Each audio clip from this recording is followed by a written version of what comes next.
Menantu Super Han San Qian. Bab 6041, tidak ada yang bisa menghentikannya. Akhirnya kau bangun. Ya Tuhan, jika kau terus tidur, pertempuran akan segera berakhir. Ketika Lian Hua melihat Han San Qian bangun, ia marah dan cemas untuk beberapa saat, tetapi ia juga agak lega. Setidaknya, dari situasi saat ini, Han San Qian bangun, dan seluruh pasukan akhirnya memiliki tulang punggung. Jika ada perubahan yang terjadi, ia masih bisa memimpin dan menghadapinya. Namun, seperti yang ia katakan, ia bangun terlambat. Gelombang serangan pertama telah berakhir, dan babak kedua telah dimulai. Ini benar-benar agak keterlaluan. Apa terburu-buru? Han San Qian tersenyum tipis, berjalan ke puncak gunung dalam beberapa langkah, dan memandang segala sesuatu di bawah gunung dengan acuh tak acuh, seolah-olah pertempuran sengit di bawah gunung saat ini tidak ada hubungannya dengan dirinya. Hei, kau belum terburu-buru. Tahukah kau bahwa ini sudah merupakan serangan balik babak kedua, dan pertempuran sebelumnya telah berakhir? Lian Hua terdiam. Baginya, Han San Qian bereaksi seperti itu, dia pasti terlalu banyak tidur, sehingga dia menganggap saat ini sebagai pertempuran pertama, dan merasa bahwa pertempuran pertama belum berakhir. Tentu saja aku tahu. Jika bukan karena serangan putaran kedua, mengapa aku harus bangun? Han San Qian berkata sambil tersenyum. Hanya dengan satu kalimat, Lotus terdiam. Setelah sekian lama, maksudmu kau benar-benar berencana untuk membiarkannya begitu saja di putaran pertama? Orang-orang di luar berusaha sekuat tenaga untuk melawan, tetapi Han San Qian, sang komandan, bahkan tidak menganggapnya serius. Wow, kau! Jika Lotus tidak melihat Han San Qian dan beberapa orangnya melakukan pembalikan pertempuran yang mengejutkan, dia akan mencengkeram leher Han San Qian dan meremasnya hingga mati. Itu tidak terlalu berbahaya, tetapi sangat menghina. Namun, bagi Han San Qian, dia sebenarnya mengikuti rencananya. Pertempuran pertama sama sekali tidak penting bagi Han San Qian. Itu sama sekali tidak penting. Karena sudah jelas bahwa hasil akhir pertempuran itu akan persis seperti apa yang dipikirkannya, dan aliran air di pihaknya pasti tidak akan terputus sepenuhnya, yang akan menyebabkan pihak lain memiliki kesenjangan informasi yang salah. Setelah itu, kesenjangan informasi yang salah ini cukup untuk memberi mereka momentum dan berhasil memukul mundur musuh. Namun, jelas merupakan fantasi untuk mengandalkan pertempuran kontak yang sederhana untuk mengalahkan musuh di semua lini. Oleh karena itu, setelah persiapan yang sederhana, musuh pasti akan meluncurkan serangan putaran kedua. Gelombang serangan ini sangat berbahaya dan fatal bagi pihak mereka. Karena musuh jelas akan menyerangnya dengan sekuat tenaga. Oleh karena itu, Han San Qian harus mengawasi pertempuran ini. Dengan kata lain, jika mereka kalah dalam pertempuran ini, mereka akan kalah total secara keseluruhan. Mereka tidak memiliki cara mendasar untuk membalikkan keadaan. Namun dengan kata lain, jika pertempuran ini dapat memukul mundur musuh, pertempuran mungkin tidak akan berakhir, tetapi moral dan efektivitas tempur musuh akan benar-benar terdorong ke jurang. Pertempuran ini pasti akan jatuh ke titik balik baru, yang akan sepenuhnya membalikkan situasi kekuatan yang tidak seimbang. Jika mereka kalah, Han San Qian tidak akan pernah menyerah. Jika mereka menang, pertempuran akan memulai pertempuran yang benar-benar adil dan menentukan. Lupakan saja, jangan bicarakan itu sekarang. Apa yang harus kita lakukan sekarang? Lihatlah orang-orang berpakaian hitam itu, mereka semua sama ganasnya seperti naga atau harimau. Jika mereka menyerang kita seperti ini, kita tidak akan bisa bertahan. Lian Hua bertanya dengan cemas. Dia memang tidak melebih-lebihkan. Adapun para pembela di kuburan, mereka bisa bertahan sebentar, tetapi mereka pasti tidak bisa bertahan lama. Tuan Han, sekarang setelah semuanya menjadi seperti ini, Anda harus menemukan cara sesegera mungkin. Begitu kuburan ditembus musuh, maka markas mereka juga akan hancur. Pada saat itu, musuh tidak perlu menebak di mana aliran air mereka, itu akan otomatis terputus. Xiaonu, orang luar, juga tahu pentingnya hal ini. Dia buru-buru meraih Han San Qian dan berkata, "Baik, Tuan Han, tolong pikirkan solusinya dengan cepat.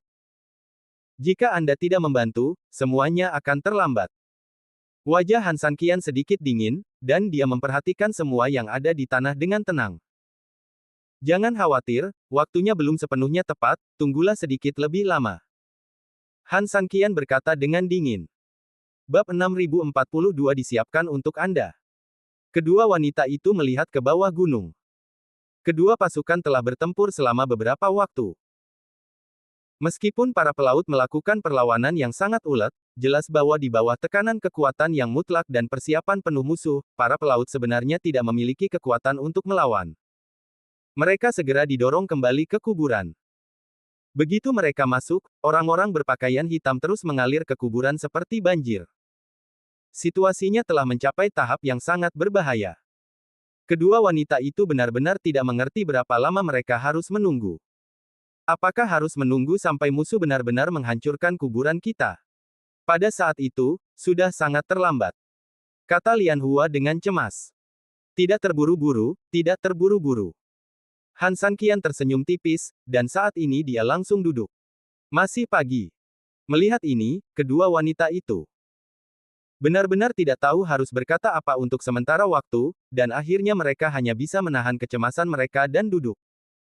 Waktu berlalu, dan segera, lebih dari setengah jam berlalu. Bagi Han Sanqian dan dua orang lainnya, itu hanya sesaat, tetapi bagi orang-orang di bawah, periode waktu yang singkat ini telah membawa perubahan yang mengguncang bumi.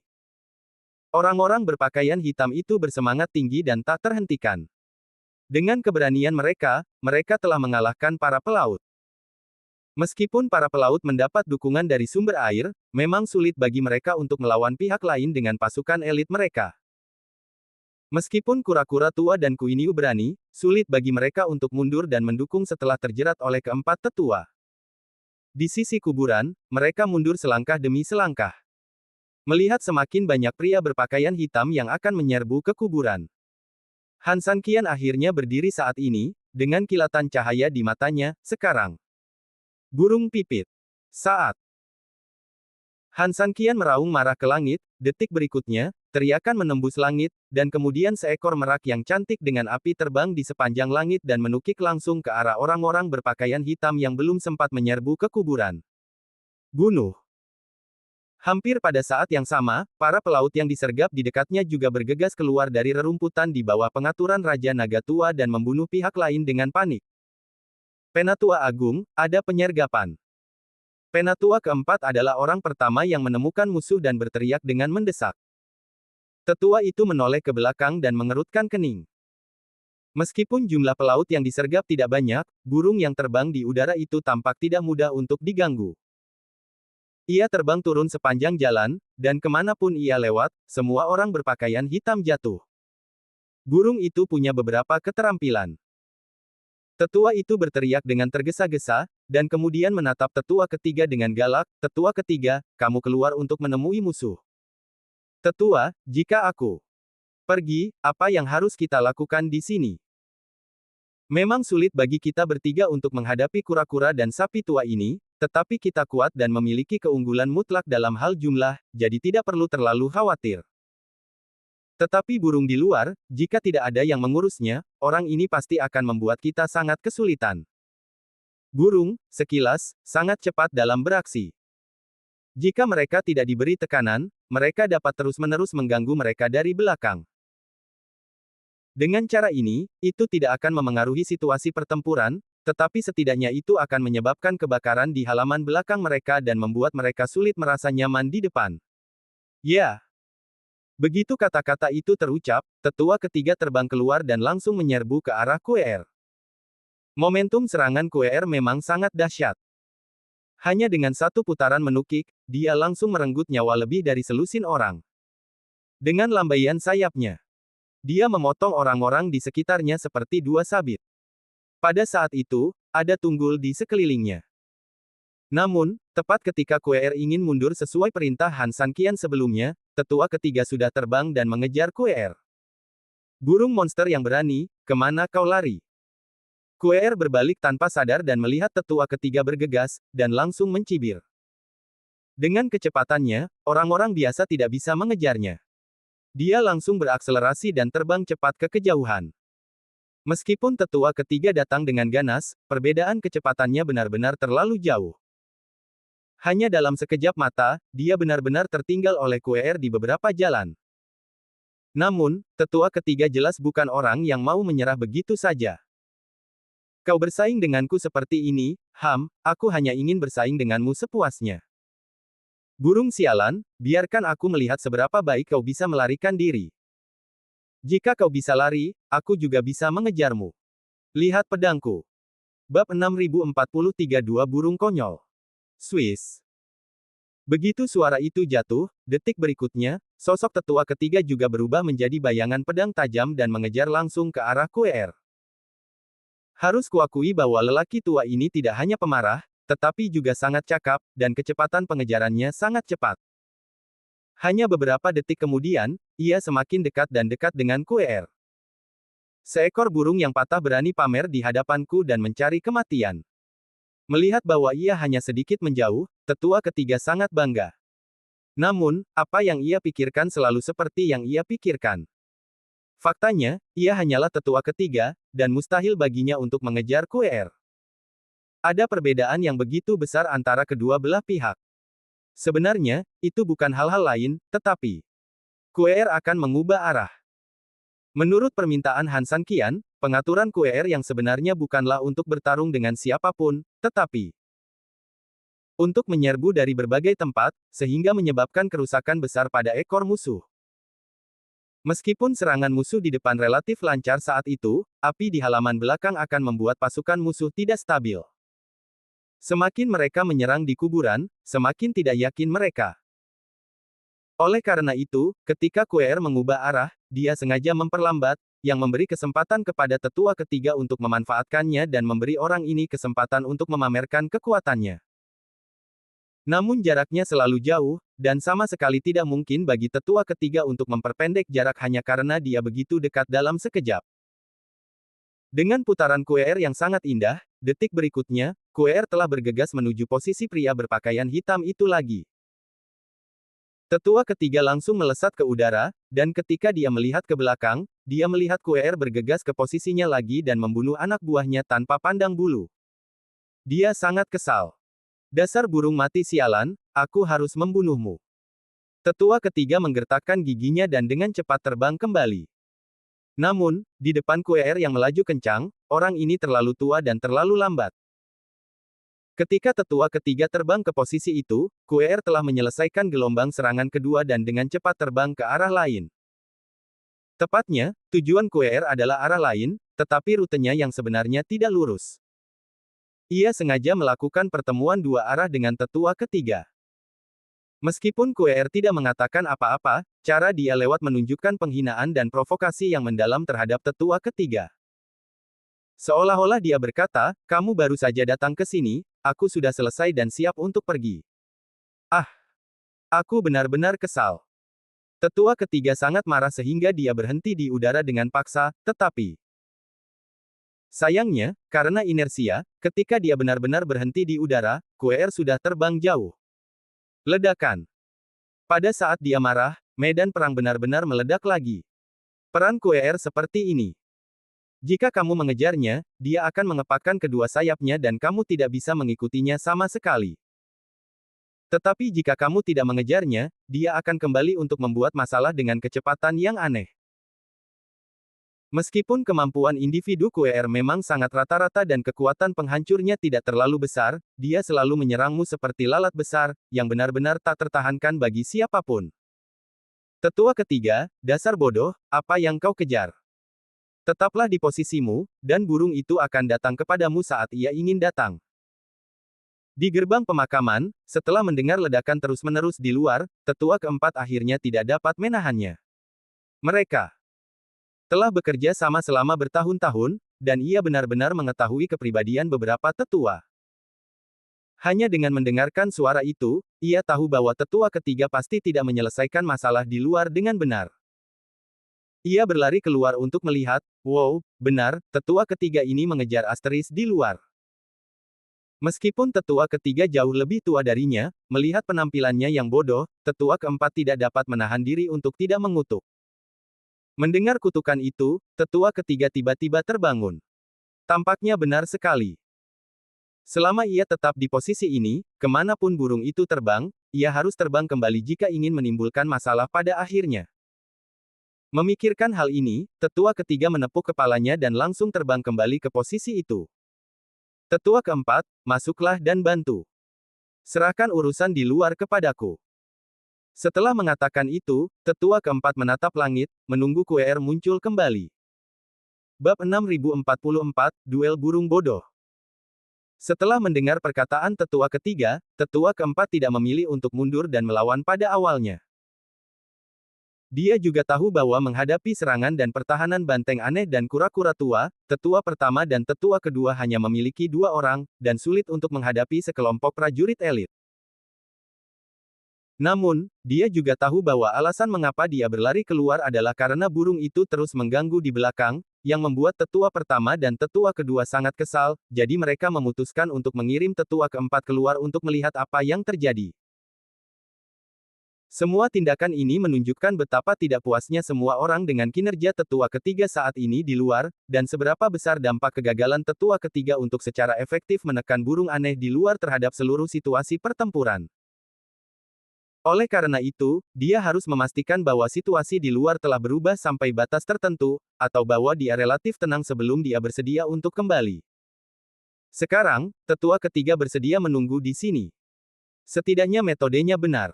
Swiss. Hampir pada saat yang sama, burung pipit itu kembali lagi. Meskipun burung pipit, yang berbalik dan menyerang lagi kali ini, telah menemukan bahwa tetua ketiga tidak lagi memilih untuk mengejarnya, tidak ada cara lain.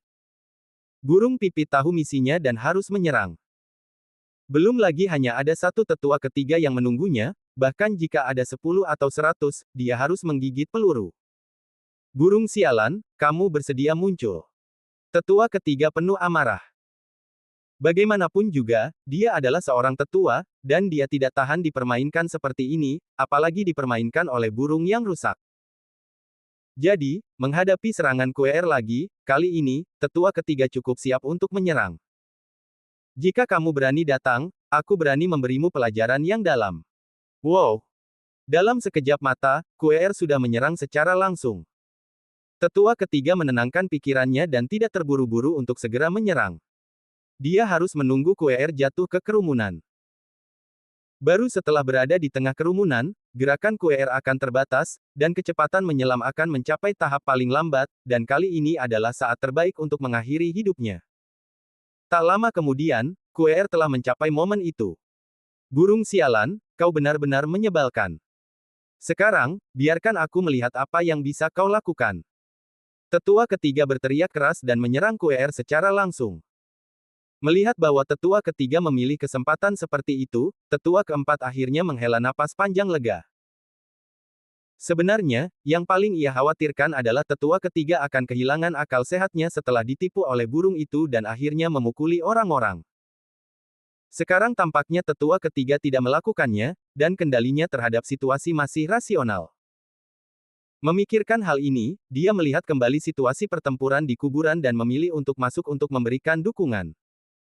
Tiba-tiba, pertempuran antara kedua belah pihak memasuki tahap yang lebih intens lagi. Tak perlu dikatakan, meskipun ada satu tetua ketiga yang berkurang, di bawah keunggulan absolut, lawan tidak takut sama sekali dan terus memperluas keunggulannya sendiri. Di luar, tetua ketiga segera memanfaatkan celah QR untuk meluncurkan serangan yang efektif, dan tentara di sekitarnya juga segera mendukung tetua ketiga. Kecepatan QR memang sangat cepat dan kemampuannya memang sangat kuat, tetapi menjadi sasaran seperti ini, dia segera menghadapi masalah baru. Dia masih bisa berjuang untuk pergi di lingkungan ini, dan tetua ketiga tidak memiliki banyak kemampuan untuk menghentikannya secara efektif. Namun, tetua ketiga ditambah pasukan di sekitarnya dapat membuat QR menghabiskan banyak biaya untuk pergi setiap kali dia menyelam. Setelah hanya 2 atau 3 ronde, QR hampir dipenuhi bekas luka, dan yang paling mengerikan adalah kekuatannya terus-menerus terkuras dalam proses ini.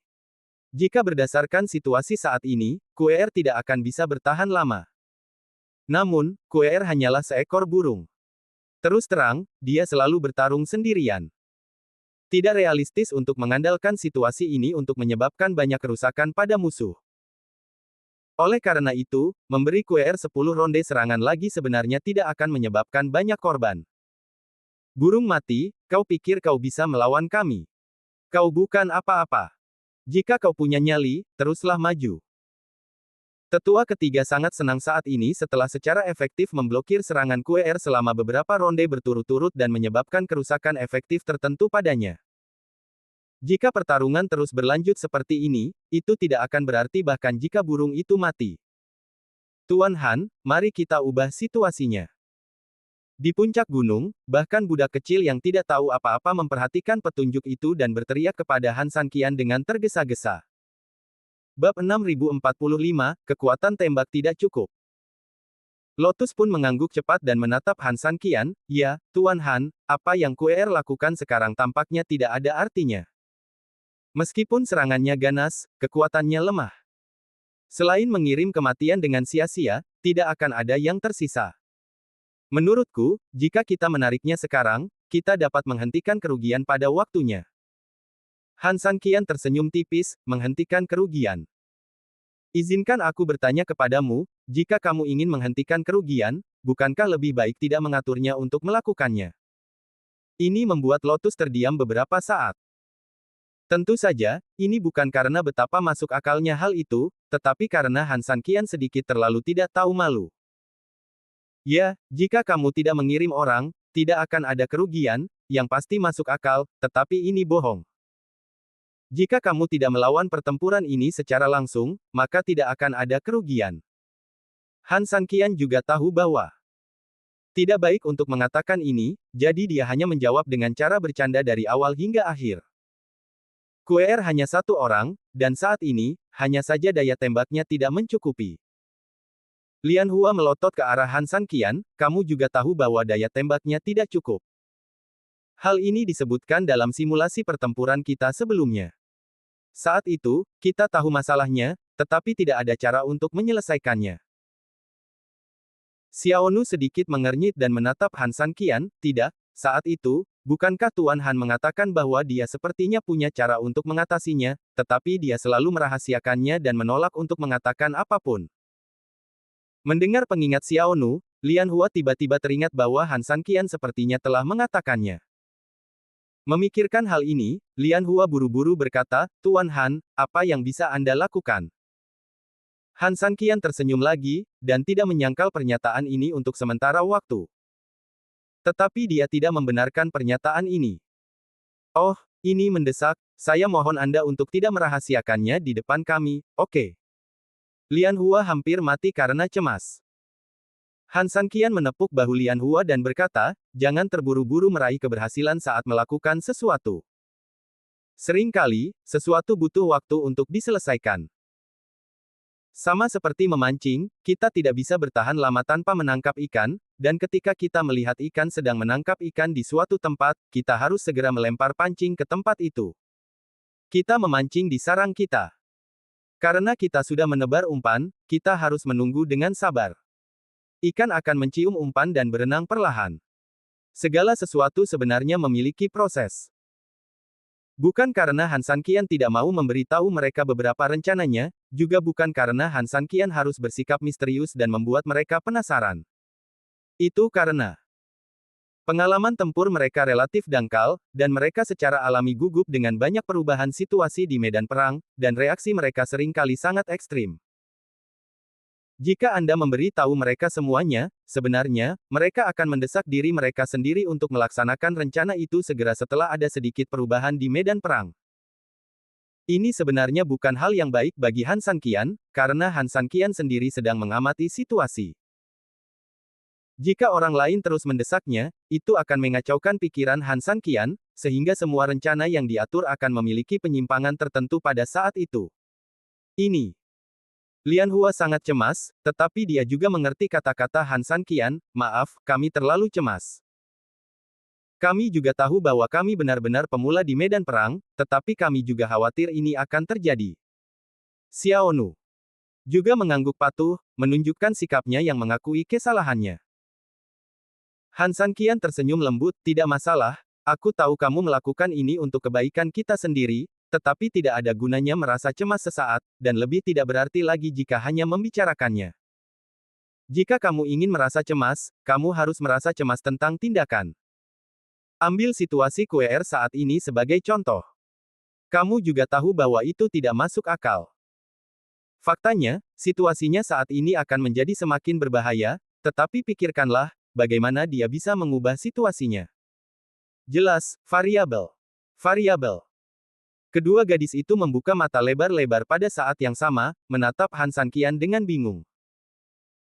Dia dalam bahaya sekarang, tetapi dia harus melakukan ini, dan semakin sering dia menyerang, semakin besar konsumsinya, dan semakin besar pula bahayanya.